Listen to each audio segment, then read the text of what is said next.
नमस्कार, times of Swaraj में आप सबों का स्वागत है और मैं हूं संतोष सिंह।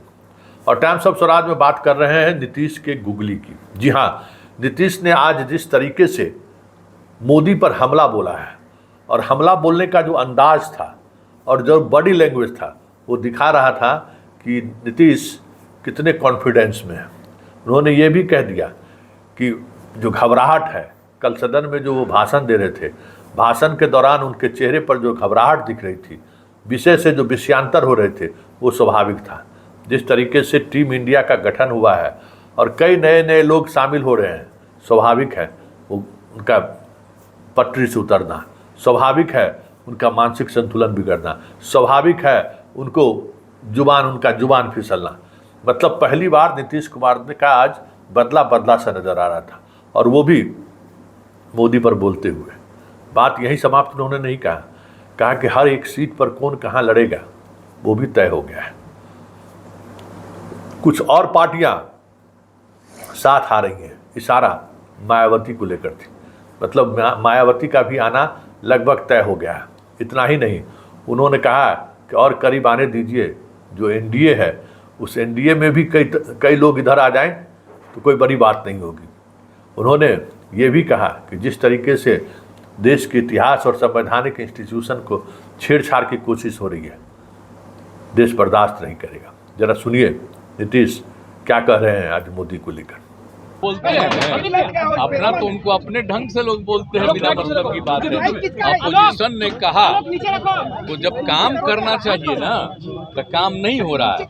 जहाँ घटनाएं घट गई तो उसी के बारे में भी कोई बयान नहीं। हाउस चलता है, बाहर घूमते रहते हैं।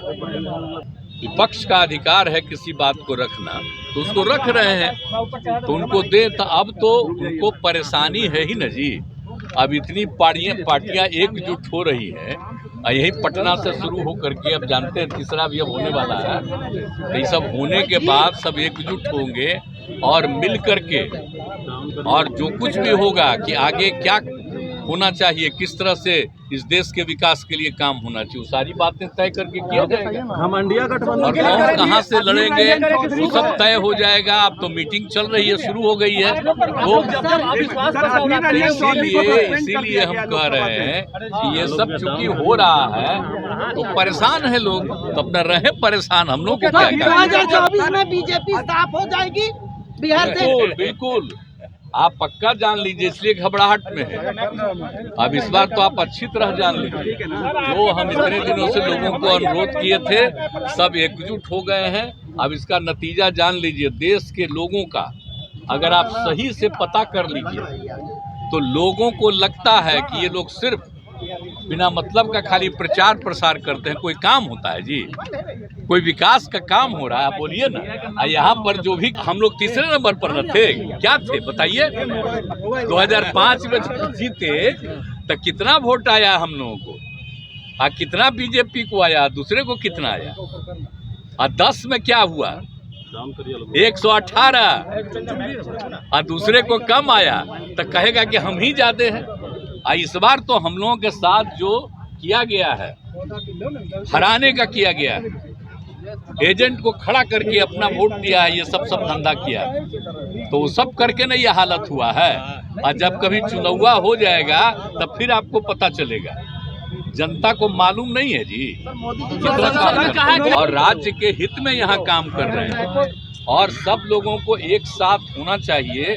ये अपने देश के हित में है, कोई इतिहास न बदले, आजादी की लड़ाई हुई उसको न भुलवा दें। तो इसीलिए ना हम लोग कर रहे हैं ये सब काम, सबको एकजुट करने का। कितना हो गया है अब आप जान लीजिए। अभी कहा नहीं जा सकता है, जब चुनाव शुरू होगा तो और कुछ पार्टियां भी आ जाएंगी। अभी उनके डर से लोग अलग रहता है, गड़बड़ भी कर सकते हैं। तो आपने सुना, इनका अंदाज सुना, और अंदाज और इशारा आप समझ गए। इशारा साफ है कि वो भी फूलपुर से जो चर्चा हो रही है, फूलपुर से चुनाव लड़ सकते हैं, मायावती भी साथ आ सकती हैं, और बीजेपी की बेचैनी इसी बात को लेकर है।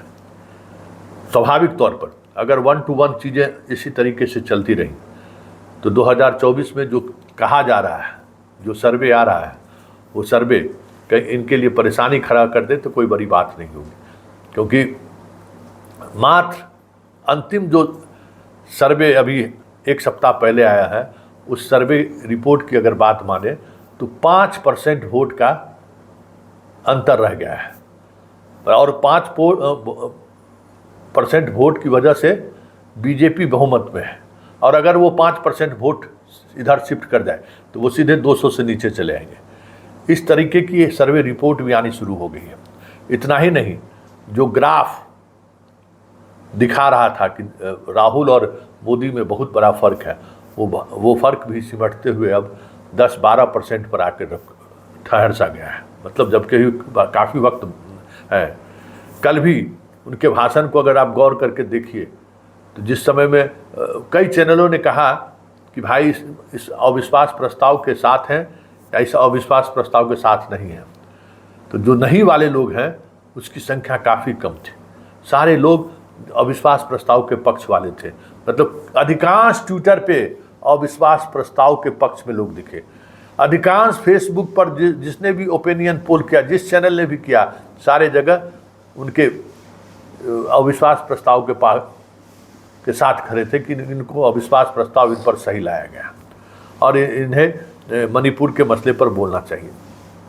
लेकिन जो भी हुआ वो सब कुछ आमने सामने है। लेकिन नीतीश के इस बयान का मतलब साफ है कि टीम इंडिया अंदर खाने में बहुत तरह की चीज़ें कर रही है, जो चीज़ें सामने नहीं आ रही है कि क्या हो क्या रहा है। जो दिख रहा है उसके ठीक उलट टीम इंडिया में मजबूती बढ़ते जा रहा है।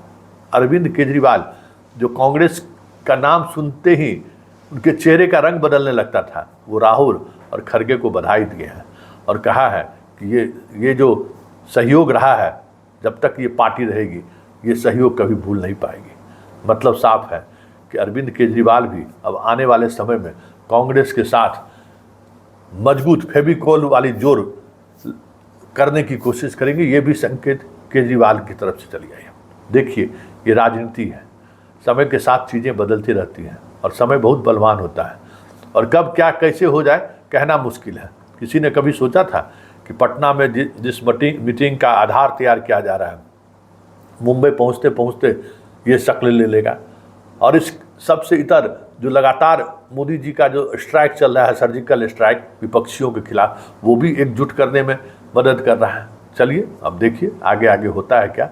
लेकिन इतना तय है कि नीतीश ने आज जिस अंदाज में मोदी पर हमला बोला है, मतलब तैयारी जोरों पर है। और मुंबई